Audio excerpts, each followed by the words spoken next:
Today online welcome all student class 10th। आज हम लोग बच्चे उपस्थित हैं लेके जीव विज्ञान में परिवहन या ट्रांसपोर्ट। ये हम आज एक हफ्ते पहले छूट गया था, तो इसे हम जानने का प्रयास करते हैं थोड़ा कि परिवहन क्या होता है, ट्रांसपोर्ट क्या होता है, और इसमें हम रुधिर और ऑक्सीजन के संबंध में जानने का कोशिश करेंगे और कार्बन डाइऑक्साइड। गाइस देखते हैं, परिवहन ट्रांसपोर्ट अर्थात ट्रांस माने एक स्थान से दूसरे स्थान तक पहुंचाने का कार्य। इसे हम दो भागों में कर लेते हैं। परिवहन पर माने चारों तरफ, वाहन माने ले जाना अर्थात ढोना। किसको ले जाना? ऑक्सीजन हमारे जो होती है, कोई भी जीव जंतु हो, जिसमें जैसे मनुष्य हो गया और पशु हो गए, तो इसमें रक्त का संचार जो होता है या अर्थात ढोने का कार्य किसके द्वारा किया जाता है, उसे कहते हैं परिवहन। इसमें जानते हैं परिवहन क्या होता है। परिवहन दो शब्द से मिलकर बना होता है। परि प्लस वहन। परि माने चारों तरफ अर्थात हमारे शरीर के विभिन्न भागों में, वाहन माने ले जाने का कार्य अर्थात ढोने का कार्य करता है। इसी को हम कहते हैं परिवहन एक शाब्दिक रूप से। और यहाँ पर देखते हैं ये हर पशु या मानव जीवन के लिए अहम भूमिका का एक क्रिया होती है।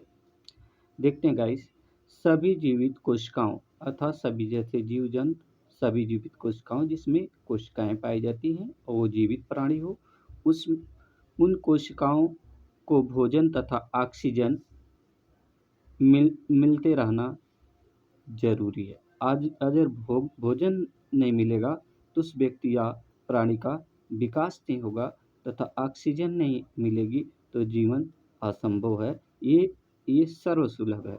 हर जगह जो है ऑक्सीजन मिलती रहती है, सर्वसुलभ है। और जिससे मिट्टी क्या होती है, वो सामान्य सुलभ होती है। ठीक है, तो ये हर ऑक्सीजन जो होती है सर्वसुलभ होती है, जो हमें वातावरण से मिलती रहती है।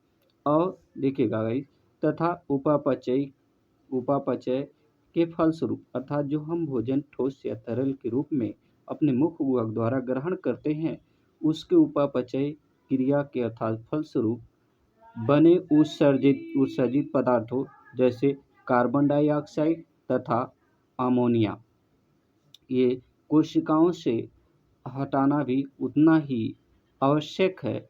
यह कार्य परिवहन तंत्र द्वारा संपन्न होता है। जैसे कार्बन डाइऑक्साइड, अमोनिया को जो है कोशिकाओं से हटाना भी, ये भी क्या होता है, ये परिवहन तंत्र द्वारा संभव हो सकता है अर्थात होता है।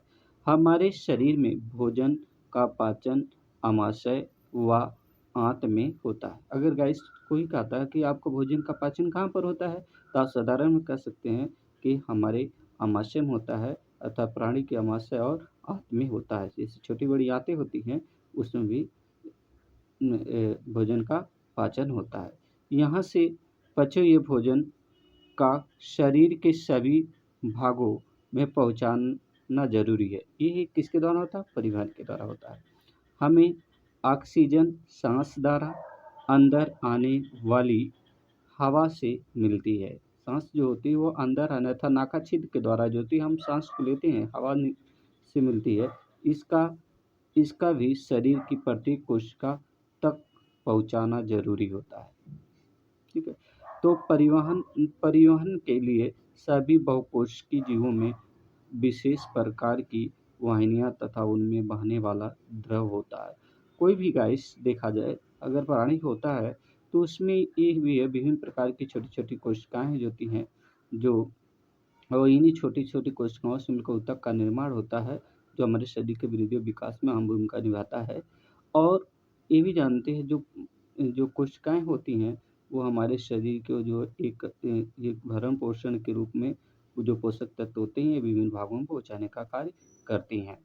देखते हैं गाइस आगे, परिवहन या संवहन की परिभाषा, डिफिनेशन ऑफ ट्रांसपोर्ट। तो इसमें गाइस जानते हैं, वेरी इंपॉर्टेंट है एक क्लास 10th के लिए। ग्रहण किए गए पदार्थों को अर्थात जो हम तरल या ठोस के रूप में भोजन को ग्रहण करते हैं तो शरीर की प्रत्येक कोशिका तक पहुँचाने तथा वहाँ पर उत्पन्न अतिरिक्त पदार्थों जैसे कार्बन डाइऑक्साइड और NO3 नाइट्रोजन हाइड्रोक्साइड से किसी निश्चित स्थान तक पहुँचाने की क्रिया को संवहन या परिवहन कहते हैं। अर्थात संवहन या परिवहन कहते हैं। केवल लाभदायक पदार्थों का संवहन नहीं होता बल्कि अवशिष्ट पदार्थों का भी शरीर में ऐसे स्थान तक पहुँचाया जाता है जहाँ से उन्हें बाहर निकाला जा सके। अर्थात गाइस कहते हैं जो ठोस पदार्थ होता है हम लेते हैं तो उपापचय क्रिया के पश्चात वो शरीर से अवशिष्ट पदार्थ जो होते हैं वो हमारे शरीर के एनस के द्वारा बाहर निकल जाते हैं। आगे देखते हैं गाइस परिवहन तंत्र के प्रकार, टाइप्स ऑफ सर्कुलेटरी सिस्टम। तो परिवहन तंत्र में बहने वाले द्रव के आधार पर परिवहन तंत्र निम्न प्रकार के अर्थात 3 प्रकार के होते हैं। फर्स्ट देखते हैं गाइस जल परिवहन तंत्र जैसे water circulatory system. What is water circulatory system? तो ये जानने का गाइस प्रयास करते हैं कि ये स्पंज और सिलिंट्रेटा हाइड्रा व सितारा मछलियों में जल परिवहन के अंदर आवश्यक पदार्थों का संवहन करता है। तो गाइस आगे देखते हैं रुधिर परिवहन तंत्र, ब्लड सर्कुलेटरी सिस्टम। जैसे ब्लड होता है अर्थात रुधिर का जो होते हैं वो परिवहन कैसे होता है इसे जानने का प्रयास करते हैं। इस परिवहन तंत्र में रुधिर संवहन माध्यम होता है तथा एक वाहन होता है जिसे शरीर में जो होते हैं ऑक्सीजन का प्रवेश होता है तो ऑक्सीजन के द्वारा जो है रक्त का संचार जो हमारे धमनी शिराओं के द्वारा एक स्थान दूसरे स्थान तक होता रहता है। शरीर के अन्य भागों से और विभिन्न भागों से हृदय तक पहुंचाने का कार्य ये धमनी और शिराओं का कार्य होता है। सभी कोश की जंतुओं जैसे केचुआ कीटों व रुधिर परिवहन इत्यादि होता है। देखते गाइस लसिका परिवहन क्या होता है, लिम्फ सर्कुलेटरी सिस्टम। थोड़ा सा इसमें जानने का प्रयास से करेंगे।